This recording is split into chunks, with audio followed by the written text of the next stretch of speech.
welcome to Charts and Hearts. I'm Sarah, and she's Lindsay. And together, we're working our way through an epic list of rom-coms in order to find and categorize tropes in the hopes of creating the nerdiest spreadsheet podcasts have ever seen. Today, Lindsay wrote this, and I don't want to say it, but I will. It's Tucci time, and we're doing Burlesque.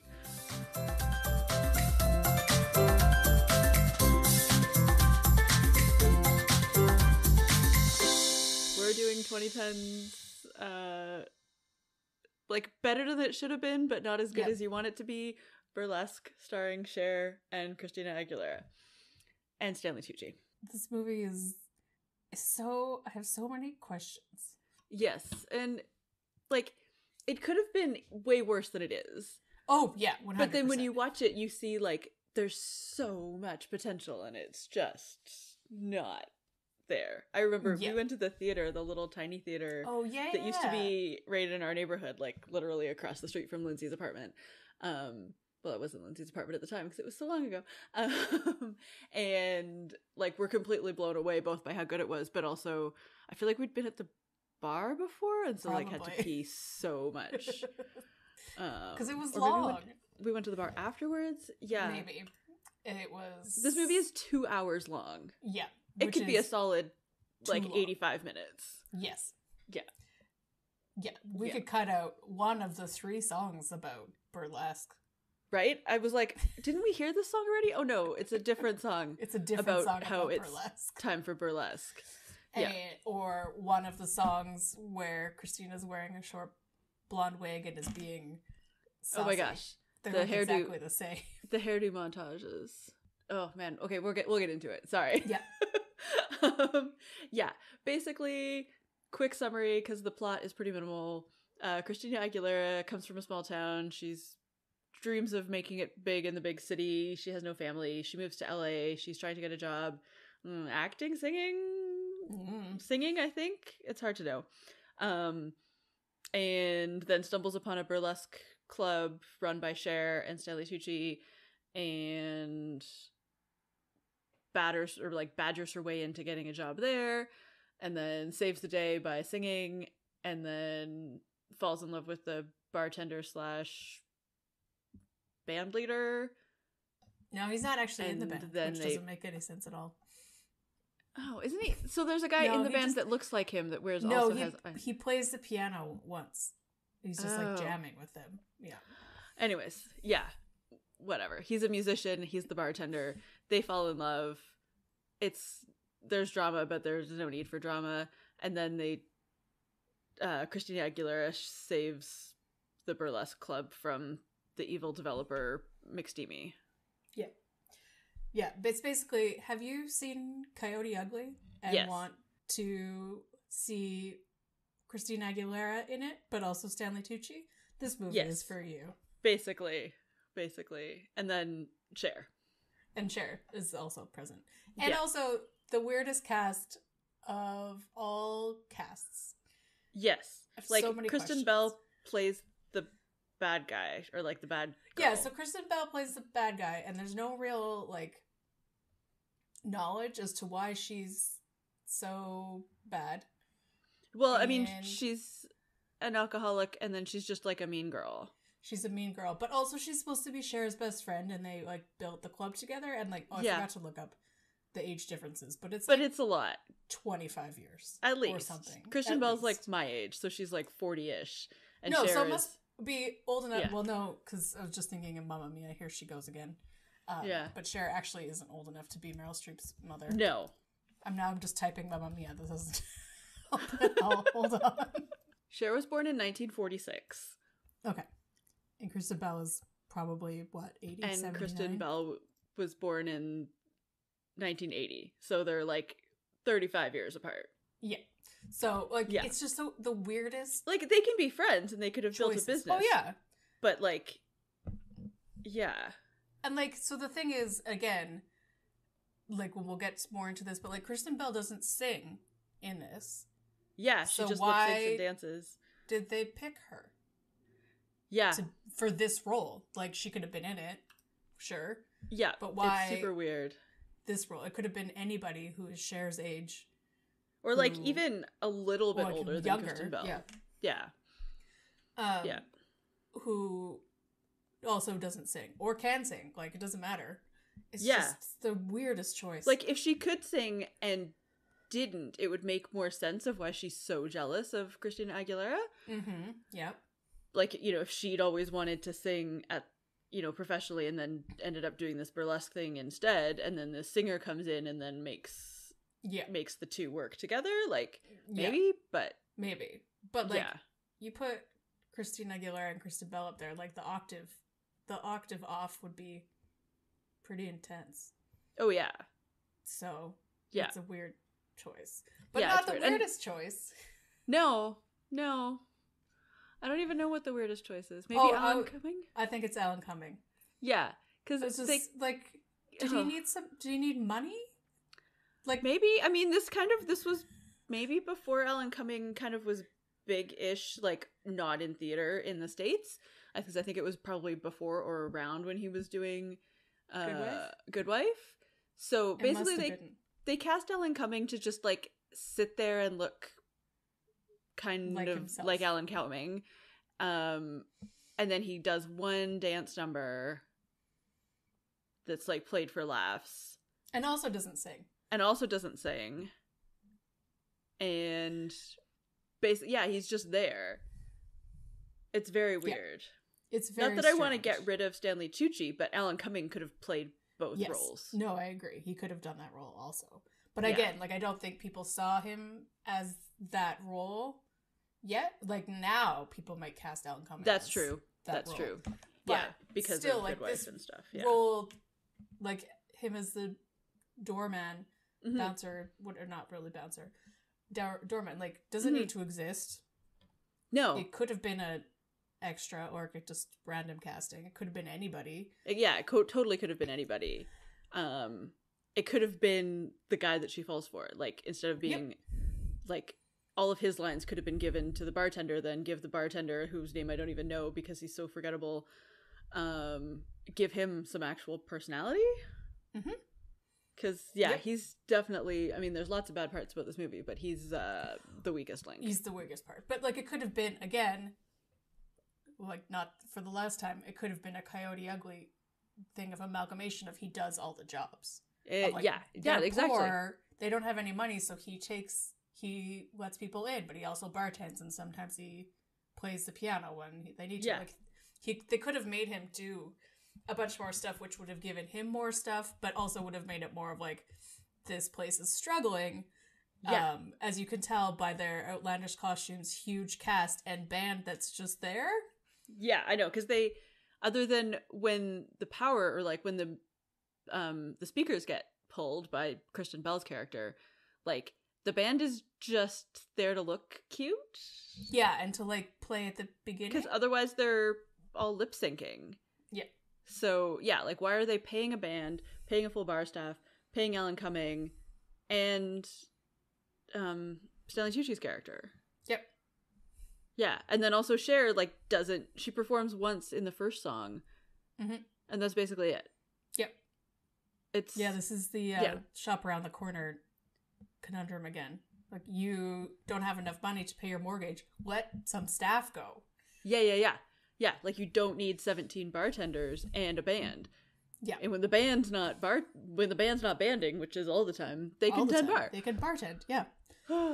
Yeah, it's absurd. But it is, like, a beautiful, like, cinematically gorgeous because of the beautiful set and the huge cast of, like, professional dancers. Yeah.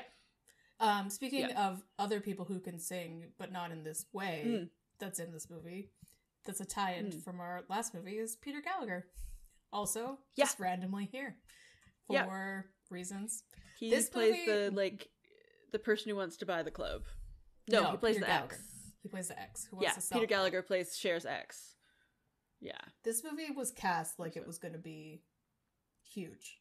Yes, it was cast like it was going to be huge, but then not written like it was going to be huge. Yeah, but also, like, I remember going into it, cast and then marketed. Like, it was marketed like Burlesque starring Alan Cumming. Yeah. And then you're like, what? Yeah. So, and then, randomly, at the very end, James Brolin shows up. Yeah. For 3 minutes. No reason. He plays like the condo owner across the street that buys the air rights, which we're going to get into air rights. Yeah. Why? It's so weird. Yeah. Could have been played by anybody. Right. Like, yeah. And then you already said McSteamy also here. Yes. Also there. And like, anybody know his real name? No, doesn't matter. No. He's fine. He's fine. He is the one who's best suited for his role, basically. Yes. He's there playing McSteamy, but he's not a doctor. Yeah, Eric Dane. I was like, I know this guy's name. Yeah.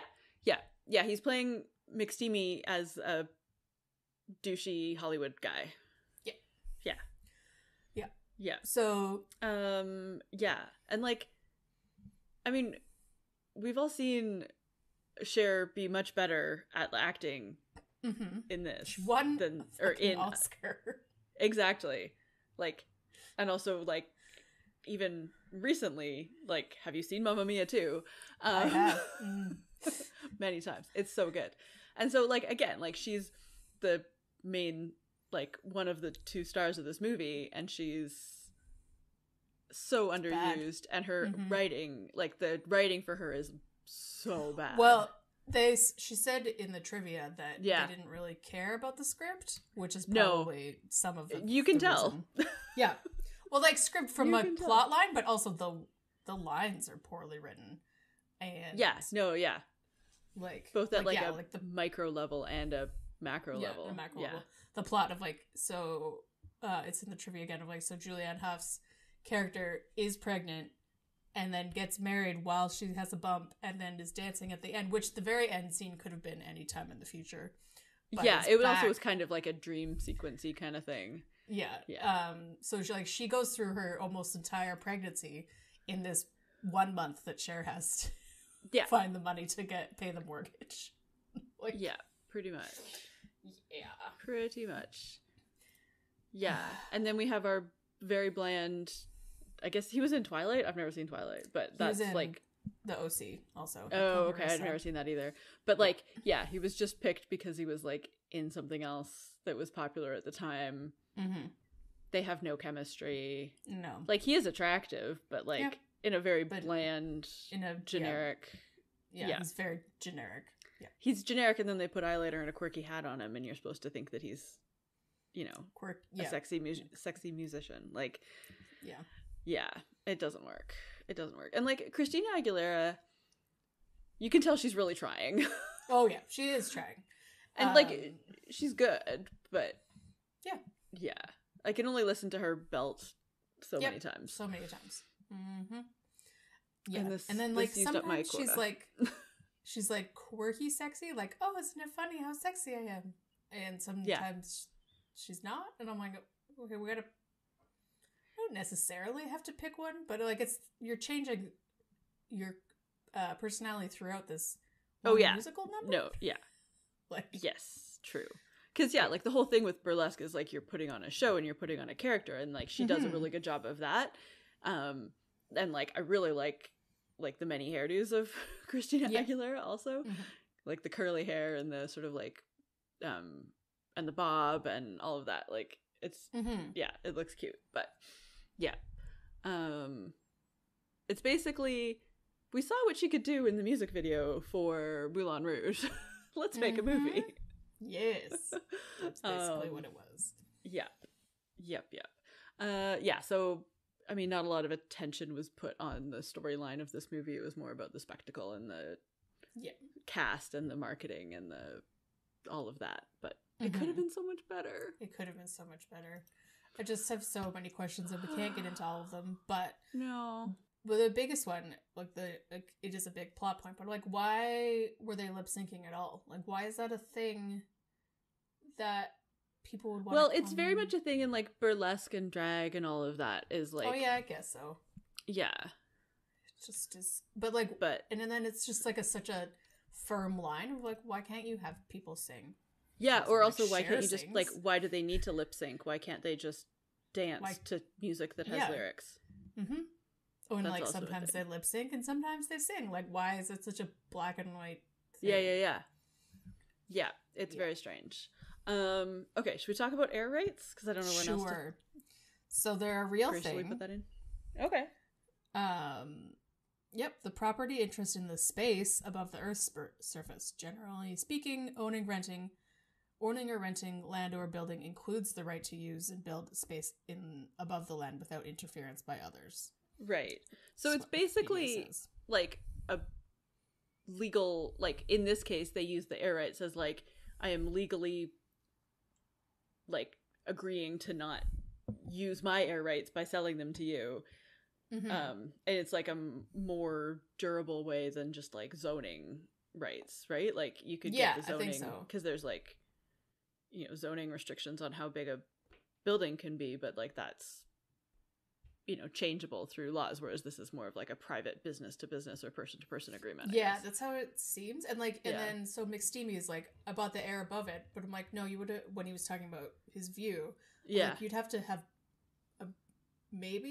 I guess you would have bought the air from the strip mall guy.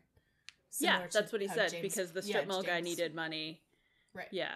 So rather than the strip mall selling to a developer who was going to put towers in, he went and bought for less money, but like more money than the guy had currently, bought the air rights and let him keep his strip mall, which is also a weird thing to do.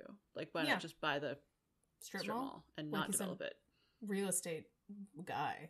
Like, he seems like a VC. That's what I mean. Yeah. A smarmy VC or something, right? So. Yeah. Yeah. Yeah. So I don't then know. James Brolin buys the air rights from Cher. Yes. So I guess Cher owns the building, which is also kind of strange. Which it is strange, but I guess maybe because of like where it was and how long she'd had it, and then like she and her ex-husband co-owned it together. Mm-hmm. Yeah, and also, you know, like maybe like Burlesque is probably something that's like hard to make, like hard to find a venue for if you don't own it. Yeah, it's just like the plot wise of like, it's the, like they keep saying it's the best view on the Sunset Strip, of like, why hasn't anybody ever tried to buy it before? Right. Why aren't there apartment buildings over top of it already? Like, there's absolutely no reason why someone even like 20 years before this wouldn't have bought them out and said, you can stay in the basement and we'll build condos. Yes. Yeah, like a business underneath and then residential on top. Like, that's like how all apartment buildings work almost. So basically. It's really weird. Yeah. I mean, like, again, they didn't pay a lot of attention to the plot. Other than like Burlesque and air rights are a thing, and that would be a funny storyline. Basically. Yeah. Yeah. I mean, I haven't been to a ton of Burlesque shows, but mostly just from like hearing about Burlesque and like knowing a few people who've done it over the years and whatever. This was like the skinniest, whitest, most like cis female stereotypical Burlesque I've ever seen. Like there's usually way more diverse body shapes, lots of different like ways to express femininity, way more tattoos. Like it's so, well, I mean, it's very both whitewashed in terms of like race and also like just sort of sanitized for television or like Hollywood movie thing. Yeah, like I don't know anything really about the Pussycat Dolls, but this is just like Christina Aguilera and the Pussycat Dolls. Yeah, I think basically. I mean, I don't really know. I know that like, obviously they had songs. Them, but like that kind of that style, choreography and style, and yeah. So it seems like, I don't know, maybe it's like a version of Burlesque, but it's just not like what I think of when I think of like definitely not a Burlesque show. I don't know. Yeah, no, I wouldn't call this Burlesque. It's theatrical dancing. Yeah, I guess lingerie. It's very I don't know. Yeah. It's like Burlesque light. It's like the beginning is a little bit more when they're doing the lip syncing to the oldie songs, and then all of a sudden Christina shows up. She does like 2 oldie songs, and then she sings songs that sound like they're Christina Aguilera songs. Yes, which is a huge part of the problem. Like, I mean, this movie was also a marketing vehicle for Christina Aguilera songs. And they're not great. No, there could have been one. We don't need 3 or 4 or whatever it was. No. Yep. And then, well, since it's Stanley Tucci month, let's talk about Stanley Tucci. He's really good. He's really good in this movie. He's like everybody that's good in this movie, totally underused. Yes. But he's really good. But it's weird that he plays this character.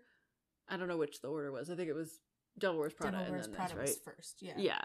He's basically like the slightly more promiscuous, more sex positive version of the character from Devil Wears Prada, but also less villainous.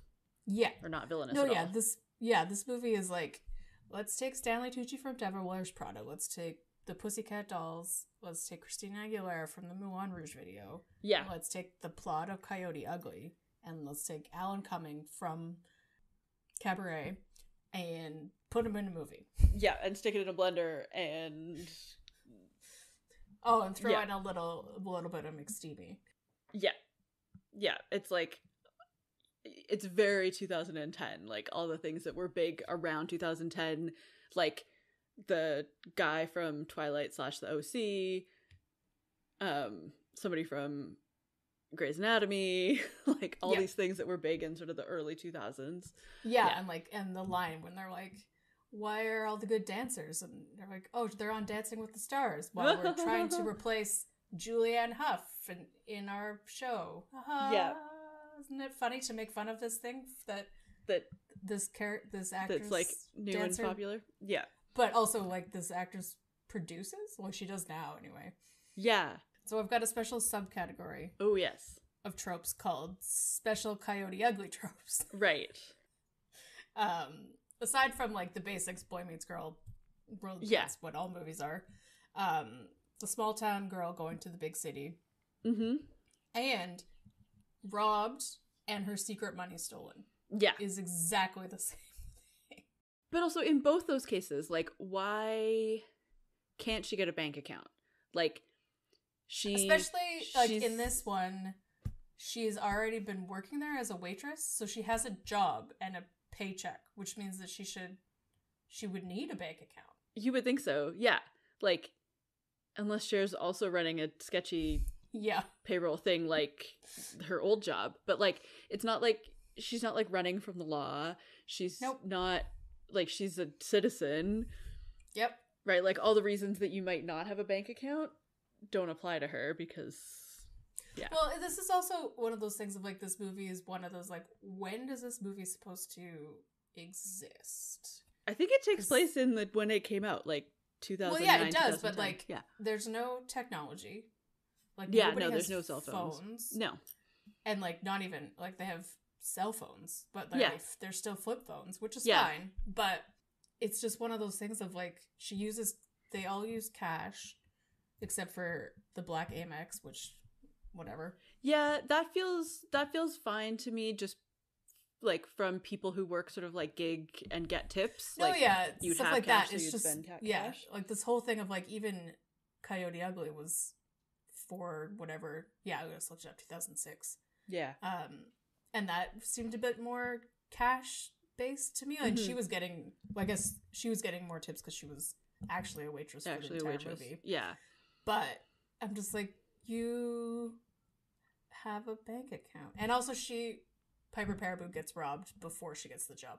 Oh, yeah. It's her like running away money. Yeah. And so, yeah. And I guess in this one, Christina Aguilera gets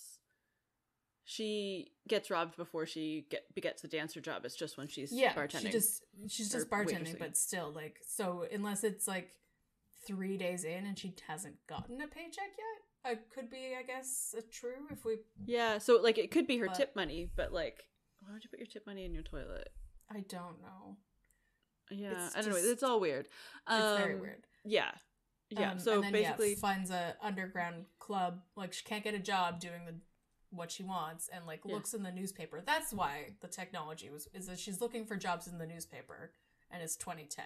Right. That's the thing that stands out to me. I knew there was another Yes, one. for sure. Like not even like Craigslist or like like just going to businesses, but actually like newspaper classifieds. I don't think I've ever tried to find a job in the classifieds. No. Other than, I think in, like, high school, like, career planning classes, you had to, like, do research about, like, what parts, like, how you were going to pay for university, basically. And so, because it was, like, the late 90s, yes, we, like, looked at class. Yeah, that's probably the only time I've looked for a job in a classified ad. Like, on like, a paper classified ad. Mm-hmm. Yeah. Yeah, okay, so there's our Coyote Ugly tropes. Our other tropes, she's, dead mom, no friends. For no reason. Yeah. Like, she had, like, she was friends with her coworker. I mean, yes, she was in a different stage of life, but, like... Yep. I don't know, I feel like her coworker friend who had a baby, like, they probably looked after each other, because they probably didn't have anybody else. Mm-hmm. Yeah. But, weird. Like, her whole story is, like, her mom died when she was 7, and she's never had anybody. And I'm like, so what? Wait, how did you get to this age, which is over 21? Yeah. Yeah. Like, and then you've said there's nobody at home that you want to write to? So I'm like, what? Like, why don't you have any friends? Yeah. Like, it's just... It's so frustrating. And at least While You Were Sleeping, she had a reason. Yeah. But this trope is getting really annoying. Yeah. It's like the Disney movie thing with, or like the YA book with, like, all the characters have dead or absent parents. Mm-hmm. And in this case, it's just so that they don't have to, like, cast them. Yeah. And I'm like, yeah, like, have a dead mom and whatever, which is also Coyote Ugly. Dead mom. Yes. But, like, you can have friends. Like, she had a friend in Coyote Ugly who supported her. And she had a supportive dad. Like, it's just like, you need to have people. Because otherwise, you're just this shell of a person, and it's not... Like, you move to a big city, and it's hard to make friends there, but if you don't have anyone to, like, talk to, like, I don't know anything about you and why you don't have friends. Yeah, exactly. Well, and also, like, it seems like it would be an easy, like, narrative thing to be like, I'm... writing a letter home, or like talking on the phone, like an exposition thing of like talking to somebody from back home on the phone. Yeah. I don't know, I don't understand, it's so strange. All right, what's the next one? Crush wants to be a singer. Ugh. But his music is, or he's like a ready. Songwriter. I don't even know. Yeah, his music's never ready until it is ready, and then she's his muse, right? The big, gross. And then, of course, there's a club or a business that we need to save. And the new girl in town saves the day, obviously. Oh, magic.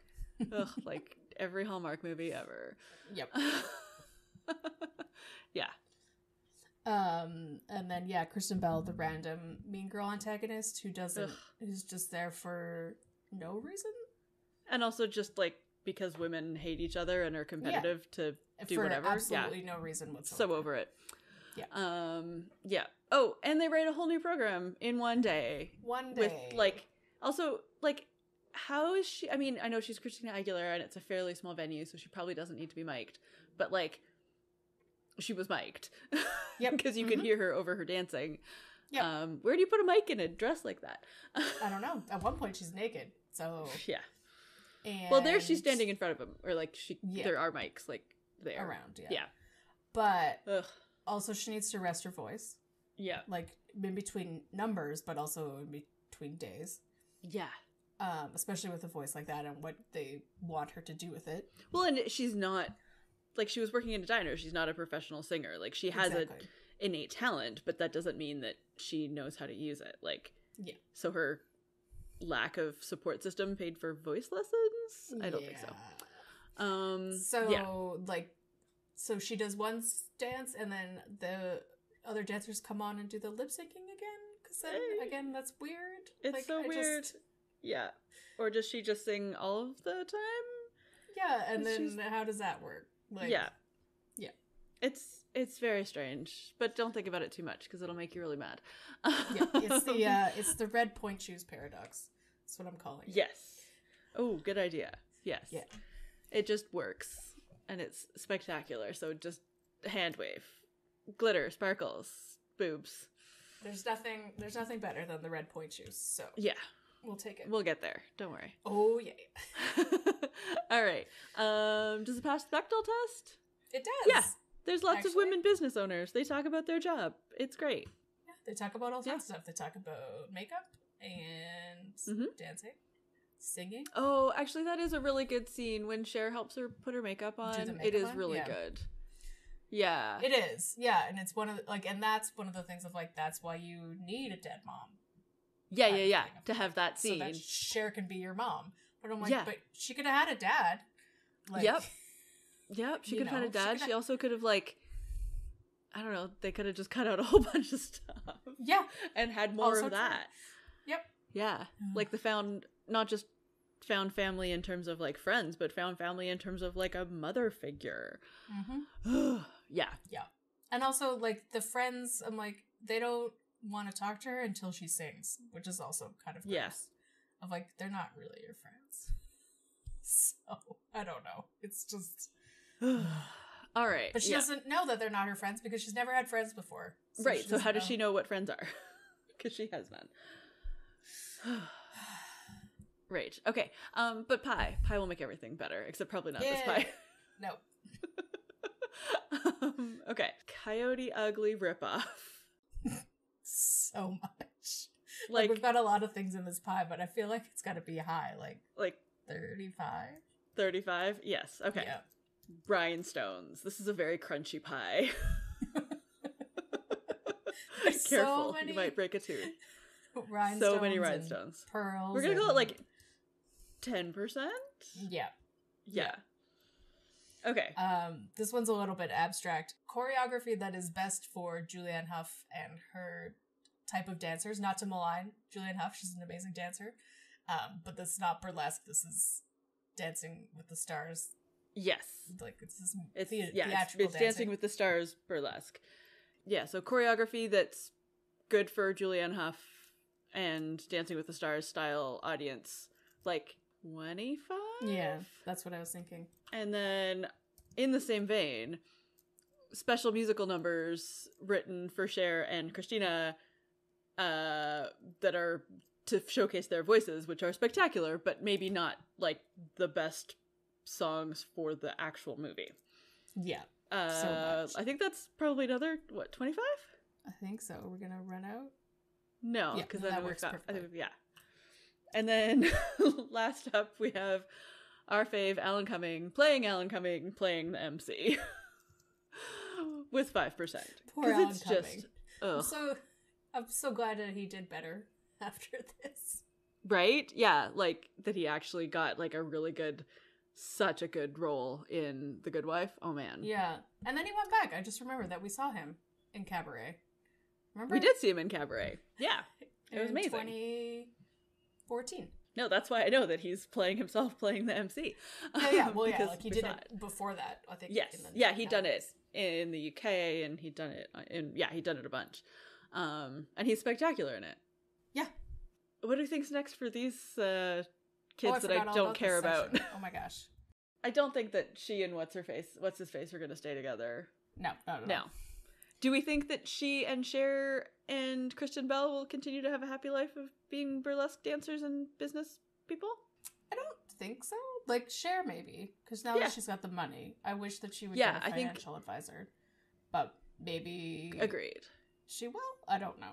Maybe she will. Or I think because she was having to pay out her ex-husband, who I think when they were married had done a lot of the business stuff, but then when they broke up, he just wanted to get out of the business. Mm-hmm. So now that it's her business and she's got Stanley Tucci, maybe they can hire a business person. Yeah, I hope that works for them. And then I think Christina Aguilera will go on to become Christina Aguilera. Yeah, I think so. That's the thing of it's literally never stated what her goal is with moving to LA. She was trying to get recording gigs. It seemed like background singer jobs. So I think that she'll stay there until she either gets discovered or blows her voice out. Yeah, and then I think I would be surprised if she makes it 6 months with what's his face. Oh yeah, me too. Yeah. Because really, blah. Okay, and what's up for us next? Oh, so much better. So much better. I'm very excited. It's definitely still problematic, but in so much better ways. But in the problematic fave kind of the sense. Oh, definitely problematic fave. Yeah. It's Easy A. Yay! Yeah, and 2 weeks from now on this feed we'll be doing Easy A. Oh, and then we've got some fun, exciting Patreon stuff up ahead too. Lindsay and I, for the Charts and Hearts Club, we're gonna do, as you might have heard, it's Stanley Tucci month, so we're gonna do Devil Wears Prada because how can you not? Lindsay, what else are we doing on Patreon? Oh yeah, so you might have seen already, because it's out by now, we're starting a special podcast series on the Whale Tales podcast Patreon called Whale Tales Watches, and for January we teamed up and are releasing it on both feeds, not necessarily because it's more of a nature episode, not a Charts and Hearts, but we did Big Miracle, which is a movie that happened. It's a hot mess of a movie about gray whales. Yep. Starring one of our rom-com faves, Indeed. Drew Barrymore, as the worst person you'll ever meet in a movie ever. And also a person that's been on my top 5 list for 15 years. Jim from The Office. Yep. And some bad science. Yeah. So if that's your jam, it'll be on our Patreon feed. Yeah. But I think that brings us to the end of this episode. You can rate or review us wherever you get your podcasts, like Spotify, Apple Podcasts, etc. And you can also find us on social media. We're at Charts and Hearts Podcast on Instagram and Facebook, and at Charts and Hearts on Twitter. And you can also find us on our website, chartsandhearts.com, where you can submit your suggestions for rom-coms and tropes for us to add to the list.